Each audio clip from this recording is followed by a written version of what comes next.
Hello students, today we are going to study geography chapter number 2, forest and wildlife resources for class 10th. In this chapter we discuss about various types of species like endangered species, endemic species, extinct species, rare species, what is the ecosystem, biodiversity, biosphere, wildlife sanctuaries, flora, fauna, and reserved forest, the Indian Wildlife Act, Project Tiger, Asiatic Cheetah Project, and what are the different types of criterias behind the deforestation, or how we preserve the wildlife forest, and how we conserve our different types of animal species and wildlife protection. Okay, so at first we discuss about the what is the biodiversity or biological diversity. It is immensely rich in wildlife and cultivated species, diverse in form and function but closely integrated in a system through multiple network of interdependencies. बच्चों ये यहाँ पर कहना चाहते हैं कि biodiversity क्या चीज़ होती है, जैसे कि हम सभी लोग जहाँ रहते हैं वहाँ पर हम सभी लोग कहीं ना कहीं किसी न किसी रूप से वाइल्ड लाइफ पर डिपेंड हैं, और हर एक एनिमल स्पीशीज़ हो या ह्यूमन बीइंग हो, सभी लोग एक फूड वेब के तहत एक इकोलॉजिकल सिस्टम में जहाँ पर एनर्जी रिसोर्सेज हैं और जहाँ पर एनर्जी का फ्लो है, उसके लिए हम सभी एक दूसरे पर डिपेंड करते हैं। जैसे कि आपने साइंस में भी पढ़ा होगा कि अगर एक इकोसिस्टम है, उसके अंदर रहने वाला जो प्राइमरी कंज्यूमर है, सेकेंडरी कंज्यूमर है, वो किस तरीके से पहले जो है अपना प्राइमरी कंज्यूमर अपना खाना पौधों से लेता है और फिर पौधों से हमें एनर्जी प्राप्त होती है, और वो फिर एनर्जी जो है वो पहले हर्बीवोरस एनिमल्स में आती है, फिर उसके बाद में कार्निवोरस में धीरे धीरे ट्रांसफॉर्म होती जाती है और धीरे धीरे वो ट्रांसफ़र होती जाती है। तो इसका मतलब है कि अगर वाइल्ड लाइफ सेंचुरीज हमारे पास नहीं रहेंगी या वाइल्ड लाइफ नहीं रहेगी और हम एनिमल्स का डिस्ट्रक्शन करते रहेंगे, फॉरेस्ट एरिया का डिस्ट्रक्शन करेंगे, तो हमारी कहीं ना कहीं बायोस्फीयर जो है या बायोडाइवर्सिटी है वो अफेक्ट करेगी। अब आता है कि 20% जो हमारे यहाँ जैसे मैमल्स वगैरह हैं, ये आजकल लोग क्या करते हैं, ह्यूमन बीइंग्स अपने फ़ायदे के लिए जो मैमल्स हैं, मेनली 20% ऑफ मैमल्स, ये सब डेंजर्ड कंडीशन में हैं और उनको मारते रहते हैं। मारने से क्या फ़र्क पड़ा? क्या flora and fauna in India की अगर हम बात करें तो हमारे देश में जो भी 8% जो टोटल नंबर स्पीशीज़ हैं वो हमारे यहाँ फौना की है, और बाकी जो 80% एरिया हमारा जो है वो लगभग फॉरेस्ट कंजर्व्ड है और फॉरेस्ट रिजर्व है।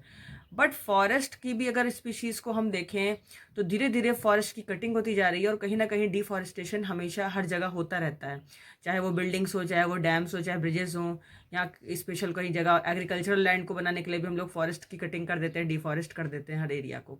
डिफॉरेस्टेशन से फ़र्क ये पड़ता है कि एक तो हमारे यहाँ पॉल्यूशन बढ़ रहा है, कार्बन डाइऑक्साइड का स्तर बढ़ रहा है, कार्बन मोनोऑक्साइड का स्तर बढ़ रहा है। उससे क्या हो रहा है कि धीरे धीरे ओजोन लेयर जो है वो डिप्लीट होती जा रही है, और जितनी भी ग्रीन हाउस गैसेस हैं जैसे carbon monoxide, carbon dioxide, sulphur dioxide, ये सब इंक्रीज कर रही है इन्वायरमेंट। इससे ग्लोबल वार्मिंग बढ़ रही है, ओजोन लेयर डिप्लीशन हो रहा है, पॉल्यूशन इंक्रीज हो रहा है। और वह उससे क्या फर्क पड़ा कि हमारे यहाँ जो फौना है, फौना का मतलब है एनिमल स्पीशीज़ है, ह्यूमन बींग्स है, ये भी अफेक्ट हो रहे हैं, कई कई प्रकार की बीमारियाँ लोगों को हो रही हैं। और उसके अलावा ह्यूमन बींग हंटिंग कर रहा है, इंक्रोचमेंट कर रहा है, पोचिंग कर रहा है, स्मगलिंग कर रहा है, जैसे जानवरों के खालों की तस्करी होती है, लोग अपने शौक के लिए हंटिंग करते हैं फॉरेस्ट में जा कर के। तो इस तरीके से कई सारी स्पीशीज़, चाहे वो टाइगर की हो, चाहे एलिफेंट की हो, चाहे बियर्स की हों, उन सबको हमने डिस्ट्रॉय किया है। डिस्ट्रॉय करने से हमारा जो पूरा इकोलॉजिकल सिस्टम है वो डिस्टर्ब हो गया। अब आती है बात कि vanishing the forest. Vanishing forest का मतलब ये हुआ कि लगभग 78.92 मिलियन हेक्टेयर एरिया ये फॉरेस्ट और ट्री कवर करता है, जिसमें से 24.01% एरिया जो टोटल जोग्राफिकल एरिया का है उसमें डेंस फॉरेस्ट है। डेंस फॉरेस्ट में भी कितना है, 12% फॉरेस्ट एरिया जो है वो डेंस फॉरेस्ट है, घने जंगल है, और 8% जो है वो ओपन फॉरेस्ट है, और बाकी का 0.14% जो है वो मैंग्रोव प्लांट है। यानी कि 1997 तक ये देखा गया है कि डेंस फॉरेस्ट ने लगभग 10,098 स्क्वायर किलोमीटर का एरिया कवर किया था। लेकिन डिफरेंट एजेंसीज आई और धीरे धीरे इन्होंने फॉरेस्ट को डिप्लीट करना शुरू किया, फॉरेस्ट की कटिंग करनी शुरू करी। अब फॉरेस्ट को बचाने के लिए एक कंजर्वेशन यूनिट बनाई गई है जिसका नाम है international union for conservation of nature and natural resources. इन्होंने क्लासिफाई किया है डिफरेंट स्पीशीज़ को, किस तरीके से, नॉर्मल स्पीशीज़ नॉर्मल स्पीशीज़ का मतलब है जब हम पॉपुलेशन में जो भी स्पीशीज़ होती हैं हमारे फौना की, जैसे कैटल है, मवेशी हैं जैसे, और फ्लोरा फौना में जैसे साल का पेड़ है, पाइन का पेड़ है, रोडेंट्स है, ये सब नॉर्मली पाए जाते हैं। इंडेंजर्ड स्पीशीज़ में देखें तो ये ऐसी स्पीशीज़ हैं जो कि अब हमारे यहाँ एक्सटिंक्ट की कगार पे हैं, यानी कि वो खतरे में हैं क्योंकि वो विलुप्त हो जाएंगी कुछ समय बाद। इसलिए ये नेगेटिव फैक्टर है जिसको हमें डिक्लाइन करना पड़ेगा ताकि हमारी पॉपुलेशन भी बच सके। इसमें जैसे ब्लैक बक है, क्रोकोडाइल है, काला हिरन अब नहीं पाया जाता बच्चों, क्रोकोडाइल है, इंडियन वाइल्ड एस है, इंडियन राइनो है, लैंड टेकर्ड, मकाऊ बंदर, संगाई, ब्रो एंड टीटर, ये सारे के सारे मणिपुर एरिया से सब गायब हो चुके हैं, लगभग इंडेंजर्ड स्पीशीज हैं, खतरे के कगार पे हैं। Vulnerable species these are the species whose population has decline to levels from where, ये ऐसी कगार पे हैं। देखिए इंडेंजर्ड स्पीशीज का मतलब है जिनको खतरे की पूरी आशंका है और वो विलुप्त तो लगभग हो रही हैं और होती रहेंगी क्योंकि वो लगभग खत्म हो चुकी। लेकिन वल्नरेबल स्पीशीज वो स्पीशीज हैं जो कि इंडेंजर्ड शिप की तरफ, यानी कि वो एक्सटिंक्शन की तरफ मूव कर चुकी हैं, यानी कि अभी वो खत्म नहीं हुई लेकिन आने वाले टाइम में लगभग 10-20 सालों में कंप्लीटली वो भी खत्म हो जाएंगी। वो भी एक नेगेटिव एस्पेक्ट है इसमें, जैसे ब्लू शीप है, एशियाटिक एलिफेंट है, गंगेटिक डॉल्फिन एटसेट्रा। ओके, अब आता है बात बच्चों कि अगर रेयर स्पीशीज की हम बात करें तो रेयर स्पीशीज में वो स्पीशीज जो कि स्मॉल पॉपुलेशन में पाई जाती हैं। स्मॉल पॉपुलेशन का मतलब क्या हुआ बच्चों कि जो बहुत कम मात्रा में बची हुई हैं और वो वल्नरेबल कैटेगरी में भी हैं, तो वो रेयर स्पीशीज बहुत ही कम पाई जाती है। जैसे ब्राउन बियर है, वाइल्ड एशियाटिक बफेलो है, डेजर्ट फॉक्स है, ये हॉर्नबिल है। इंडेमिक स्पीशीज का मतलब हुआ कि वो ऐसी स्पीशीज जो कि केवल जो है कुछ पर्टिकुलर एरियाज में ही पाई जाती हैं, कुछ पर्टिकुलर नेचुरल जोग्राफिकल एरिया में पाई जाती है, और उनमें भी कहीं पर ऐसी जगह है जहाँ पर बहुत सारे उनके लिए जैसे माउंटेन हो गए, या कहीं पर ग्लेशियर है, कहीं पर क्या कहते हैं कि बड़े बड़े स्ट्रीम से झरने हैं, तो नेचुरल जोग्राफिकल एरियाज है, बैरियर लगे हुए हैं, तो वो कई जगह नहीं है। जैसे अंडमान निकोबार द्वीप में रहने वाले जैसे पीगन है, जो अंडमान एंड निकोबार आइलैंड में रहने वाले कबूतर हैं, और अंडमान के वाइल्ड पिग हैं, मिथुन नाम का एक जानवर है जो अरुणाचल प्रदेश में पाया जाता है। तो इस तरीके के जो वाइल्ड पिग्स हैं या जो पीगन है, ये इंडेमिक स्पीसीज हैं, उसी पर्टिकुलर एरिया में पाई जाती हैं। एक्सटिंक्ट स्पीशीज का मतलब है जो अब कंप्लीटली विलुप्त हो जाए। डोडो पक्षी था, डोडो पक्षी अब नहीं पाया जाता। एशियाटिक चीता बिल्कुल नहीं आपको मिलेगा, कहीं पे देखने को नहीं मिलेगा। पिंक हेड डक ये भी नहीं मिलेगी क्योंकि ये लगभग कंप्लीटली समाप्त हो चुकी हैं। अब आता है बच्चों इसके बाद इसमें Asiatic cheetah, where did they गो, कहाँ चले गए Asiatic cheetah? The world's fastest and land mammal the cheetah is a unique and specialized member of the cat family and can move at the speed of 112 kilometre per hour. इसकी speed इतनी तेज थी Asiatic cheetah की, 112 kilometre per hour की speed से ये भाग सकता था। लेकिन अब देखा गया है कि 20th सेंचुरी में चीता जो है ये वाइडली डिस्ट्रीब्यूटेड था, पहले अफ्रीका और एशिया में, लेकिन अब एशियाटिक चीता जो है ये लगभग एक्सटेंशन की कगार पर है, और ये लगभग 1952 में इसको डिक्लेयर्ड कर दिया गया था एक्सटिंक्ट स्पीशीज के रूप में। अब हमें ये भी देखना पड़ेगा बच्चों कि हमें फॉरेस्ट से, जो फॉरेस्ट में रहने वाले लोग हैं, जो ह्यूमन बींग हैं, जिनको आप ट्राइबल पीपल्स बोलते हैं, जैसे जो लोग वहाँ से वुड है, रबर है, बार्क और leaves, medicines, dyes, food, fuel, fodder, जानवरों के लिए चारा है, मैन्योर है, इन सब के लिए कहीं ना कहीं हम लोग जंगलों पर डायरेक्टली और इनडायरेक्टली डिपेंड करते हैं। तो ये हमारी अब ड्यूटी बनती है कि हम अपने फॉरेस्ट को डिप्लीट ना करें। अगर हम अपने फॉरेस्ट और वाइल्ड लाइफ को डिप्लीट करते रहे इसी तरीके से, जैसे कि कॉलोनियल पीरियड में होता था, कॉलोनियल पीरियड में जब अंग्रेजों का टाइम था तो उन्होंने अपने फायदे के लिए, रेलवे को बढ़ाने के लिए, वहाँ से टिम्बर हुड लेने के लिए फॉरेस्ट को कटिंग करना शुरू कर दिया था। ये आपने 9th क्लास में पढ़ा हुआ है। अब आता है इसके बाद उन्होंने रेलवे के बाद एग्रीकल्चरल लैंड बनाने के लिए, कमर्शियल वैल्यू बढ़ाने के लिए, साइंटिफिक फॉरेस्ट्री करने के लिए, माइनिंग एक्टिविटीज करने के लिए, खदानें तक खोदने के लिए, खदानों को का निर्माण करने के लिए क्या किया था? फॉरेस्ट को कटिंग करने शुरू कर दिया था। एग्रीकल्चरल एक्सपेंशन उन्होंने बहुत तेजी से किया। 1951 से लेकर के 1980 तक लगा देखा गया, फॉरेस्ट सर्वे ऑफ इंडिया ने देखा कि लगभग 26,200 स्क्वायर किलोमीटर फॉरेस्ट एरिया जो है वो कन्वर्ट कर दिया गया था एग्रीकल्चरल लैंड में ऑल ओवर इंडिया। जो जितनी बड़ी बड़ी ट्राइबल बेल्ट्स थी वो सारी की सारी नॉर्दर्न और सेंट्रल इंडिया में डिफॉरेस्टेशन का शिकार हो गई थी। फिर उनके यहाँ जो खेती होती थी वो शिफ्टिंग कल्टीवेशन, झूम खेती की जाती थी, यानी कि एक समय में एक जगह खेती की, उसके बाद में दूसरी जगह चले गए, तो स्लैश और बर्न खेती भी करते थे वो। उसके लिए लैंड एरिया में जितने भी प्लांट्स होते थे पुराने उनको जला दिया करते थे। इससे फॉरेस्ट पूरा कंप्लीट डिग्रेड हो गया, खत्म हो गया। अब आता है क्या colonial forest policies do be blamed? क्या हम कॉलोनियल फॉरेस्ट को ही केवल ब्लेम कर सकते हैं? हम कॉलोनियल फॉरेस्ट को ब्लेम करने की बात तो कर रहे हैं, लेकिन साथ साथ हम भी कहीं ना कहीं जिम्मेदार हैं उसके लिए, क्योंकि लार्ज स्केल हमको भी डेवलपमेंट चाहिए, और लार्ज स्केल डेवलपमेंट प्रोजेक्ट्स भी आजकल चल रहे हैं, जैसे कि देखा गया है जिसमें फॉरेस्ट का लॉस जो है वो बहुत ज़्यादा माइंड किया जाता है। 1951 में देखा गया कि ओवर 5000 स्क्वायर किलोमीटर फॉरेस्ट जो था वो क्लियर्ड कर दिया गया था। किसके लिए? नर्मदा वैली रिवर प्रोजेक्ट के लिए। ये मध्य प्रदेश में नर्मदा सागर प्रोजेक्ट, इसके लिए क्या किया इन्होंने? फॉरेस्ट पूरा काट दिया और नर्मदा वैली प्रोजेक्ट तैयार किया, जिसमें 40,000 हेक्टेयर जो फॉरेस्ट का एरिया था वो डिप्लीट कर दिया था। माइनिंग करने के लिए से बक्सा टाइगर रिजर्व वेस्ट बंगाल में, वहां पर भी उसको बनाने के लिए डिफॉरेस्टेशन कर दिया गया बक्सा टाइगर रिजर्व का वेस्ट बंगाल में, और माइनिंग वगैरह को बढ़ावा दिया गया। तो इस तरीके से हम देखते हैं बच्चों। अभी हमारे पास एक एग्जांपल हो रहा है Himalayan yew in trouble. Himalaya region में यू का प्लांट होता है, जिस ये डायग्राम है इसका, हिमालयन यू।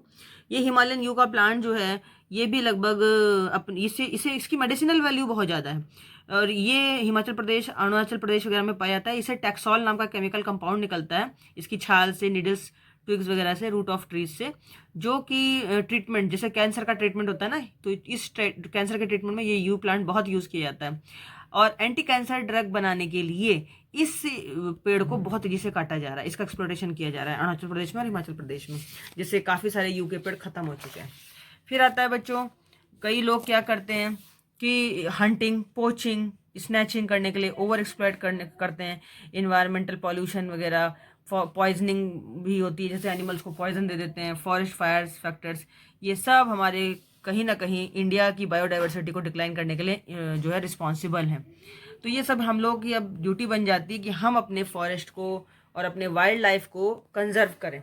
वाइल्ड लाइफ को कंजर्व करने के लिए गवर्नमेंट ने भी बहुत सारे कदम उठाए हैं।